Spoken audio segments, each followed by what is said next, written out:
Hi, welcome to San Francisco Weekly News. My name is Diane Wesley Smith. This is the season of gratitude, but we believe every day we should be grateful. Find something to be grateful for because it's healthy for us. And I almost feel like Miss Nancy on Romper Room, but it is healthy for us. Um, Let me share a quote with you. It says, cultivate the habit of being grateful for every good thing that comes to you and give thanks continuously because all things have contributed to your advancement. You should include all things in your gratitude. That was a quote from Ralph Waldo Emerson.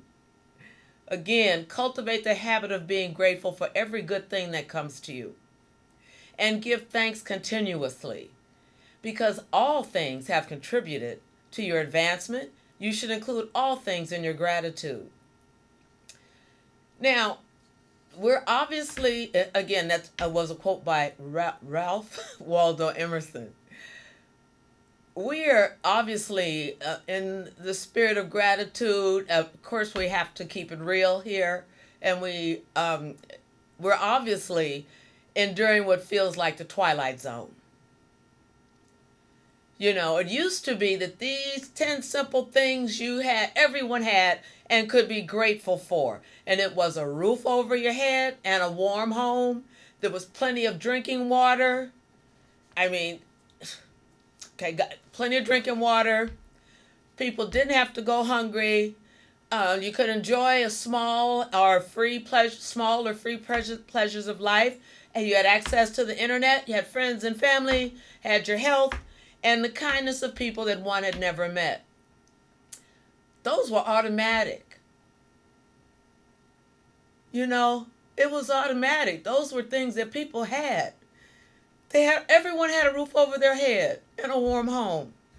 Well, you know, right now, as my efforts to help are like drops in the ocean of water, of the poor, the homeless, the elderly, the people that have less than what they need to survive.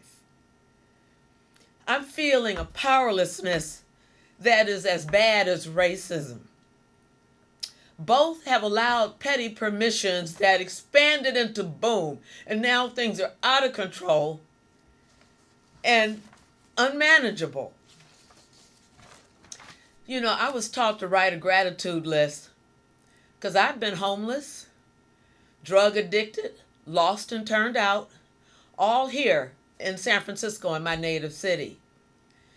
And today, during these times, as I travel around California, I visit my dad quite often, and he's in transition now. And I have a lot of gratitude because he's 93, he's had a full life. And in driving around in Southern California, you know, I'm trying to find a way to make a difference, seeing what's going on with homelessness everywhere. So, how to make a difference in the lives of seniors, families, young people, children, the disabled, people who will be without shelter, suffering the indignities of a runaway slave, nothing, embracing their humanity as members of the human race. What I can do is continue to share love and respect. I can continue to share a message of love and hope. I can continue to give what I can. I can share this message of love. And I can ask, if you are able, please stop a less fortunate family or person in the grocery line who might not have enough money to pay for the necessities. Because when people don't have enough money to pay for, let me just, please stop a less fortunate person or family, wherever you can, particularly even in the grocery line is a good indication. That's what I was referring to. Who doesn't have enough money to pay for their groceries? And if you can help them, help them. It talk about a feeling of good to give. It is a blessing to have lived long enough, and I'm grateful that I've lived long enough to reap the benefits, which is an internal reward, a spiritual reward for doing good. Say a kind word. Give a smile. We must not look down on anyone unless it is to give them a hand up. Some days are just great.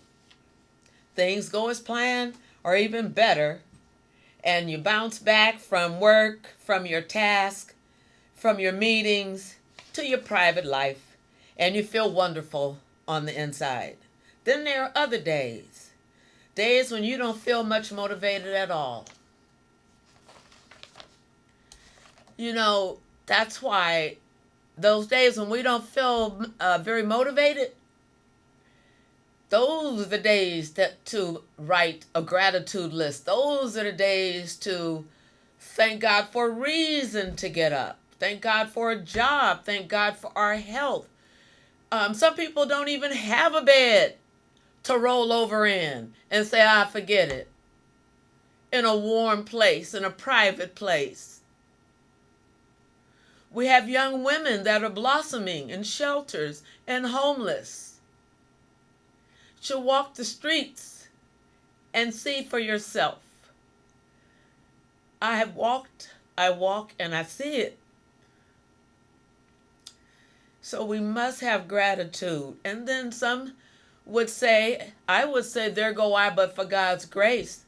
Because everything that was good or pretty much bad in San Francisco, I grew up in the day of it's my thing, do what you want to do generation. And many of us ended up getting handicapped. But through gratitude, one can have faith. Through gratitude, one can have hope. But you have to believe. So start with the basics. There's always something, I promise you. There's always something that one can be grateful for. And you can find it better than anyone else. And help is available. But you have to go and look. I'm grateful that I'm no longer addicted to mind-altering drugs, because I would have no life. I'm grateful that I heard the message. I'm grateful that I got sick and tired of being sick and tired. And this is a message especially to the homeless that have a chemical problem. Now, you're probably not watching it right, this program, but another thing I can do is I can ask those of you that are receiving this message, if you can practice some humanity and good thoughts, good words, good deeds. So when you see that next homeless person, know they're in trouble. Very few people signed up for that. A lot of people are recently homeless. So when I talk about, person not being motivated at much at all, get up in the morning, excuse me, I'm just smearing my makeup, but I'm grateful that you're here. I'm grateful to be here. I'm grateful that you're listening. And I'm grateful for the possibilities. Again, when your best laid plans go out the window before the day has hardly begun, gratitude can help with that. Gratitude can help with that. When something important unexpectedly goes wrong and you get that sinking feeling in your stomach, gratitude can help with that. Finding something to be grateful for. I try to start, my goal is always to write a gratitude list of 10. As I'm going to list 10 things. By the time I get to 5, if I get that far, I start feeling better. And if I'm not feeling better, I just keep writing. Keep finding something. Keep thinking, feeling. Or when you feel sorry for yourself. A lot of people that are poor, a lot of people living in poverty, a lot of people that are homeless, a lot of people that are disabled, a lot of people that are lonely, can feel sorry for themselves. I have. I've been there. I'm sharing nothing with you that I have not experienced. This is not something this is not textbook. Well, it's textbook, but this is the best that I can give you right now. So when something goes unexpectedly wrong and you feel that sinking feeling in your stomach, gratitude can help with that. When you feel sorry for yourself, you just want to go back to bed again. Well, if you have a bed, be grateful right there and you should feel better. If you're on a pallet, if you're homeless somewhere, be grateful that you woke up one more day and you have another chance to make it to the rooms of Narcotics Anonymous, Alcoholics Anonymous, to a church, to a meeting, to somewhere to ask for help. There are hotlines. You can go to Glide. There's resources everywhere. With gratitude, when one embraces gratitude, one does not beg. Because there's something one can do. You can shine shoes, get a rag. I know with gratitude, that will tune one into their God, their Buddha, the higher power of their understanding. And from there comes help and the information that you seek and the help that you seek. And it starts with gratitude. Maybe the simplest and certainly one of the most effective ways to turn a day, a week, an episode, a chapter, a year into something more positive and better is, in my experience, to turn my focus into gratitude. So maybe the simplest way, and certainly one of the most effective ways to turn that miserable, lousy feeling of doom and gloom, hopelessness, is to focus on gratitude. Focus on gratitude is medicine. Gratitude is medicine. Studies have linked gratitude with increased satisfaction, motivation, and energy, better sleep and health, and reduced stress and sadness. Grateful people are much more engaged with their environment, leading to greater personal growth and self-acceptance, and stronger feelings of purpose, meaning, and specialness. So this is textbook, but it's true. I feel it, I know it, and I know thousands of others that have embraced gratitude, and these are the results. One of the reasons why gratitude can change your life is because you shift your focus. You see, life is all about focus. But it's not just about being a positive person.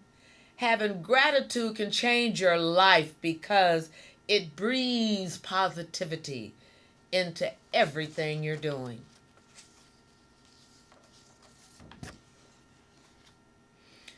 Because even if things look tough with no end in sight, if we try, we can always find something or several things to feel very grateful for about in our lives. I'm grateful for my husband. I'm so grateful for my son, who's a 14-year cancer survivor. I'm grateful for my family. I'm grateful for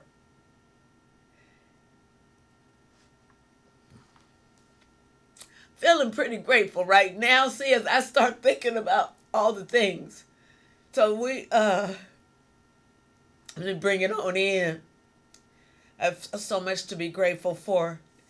And I pray that you count your blessings as well. I'm grateful for our San Francisco city government.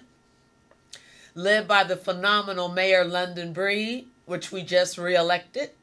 We just elected. So she filled out the previous mayor's term. But I'm grateful for Mayor London Breed. She's a native San Franciscan. She knows what time it is, and she is unifying the entire city, all races, creeds, and colors. Also, I'm grateful for District 10 Supervisor Shaman Walton. We have all races, creeds, and colors in District 10.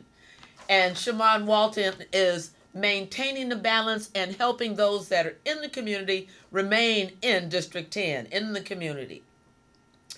I am grateful that we have elected a new breed San Francisco District Attorney, Chesa Boudin. We had him on the show some time ago. We were doing everything that we could, and to be honest with you, I even prayed for this election, for the election of Chesa Boudin. Why? Because cash for bail is not good. People that are poor could be in jail for a minimal crime or not a threat to society should not be taking up space. They're taking up our tax dollars. People with mental illness need mental illness help. They need treatment. And Chesa Boudin gets it. So we're going to see changes. New mayor, we have some new supervisors. We have supervisors already in place. What's great is our San Francisco Board of Supervisors, which I'm also proud of, is a collaborative effort. So that unites all the districts in the city. And we're all neighbors. We're all, you know how small San Francisco is. It's breathing and growing, and I'm enjoying it.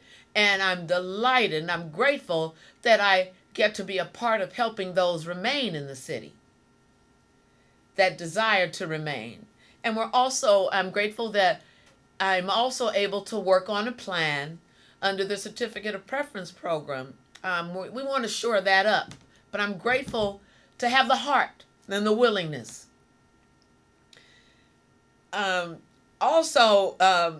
As I mentioned, our city is growing and expanding. What will help is African Americans, Chinese Americans, Latinos, Caucasians, all Americans uniting. Stop worrying about who came from where. We're the only ones that didn't ask to come here. So let's be clear about that. I don't know Africa, never saw Africa. My dues were paid here. We built the White House. But it's all about unity. But you know what? I'm grateful that African American and Black history is being taught in schools.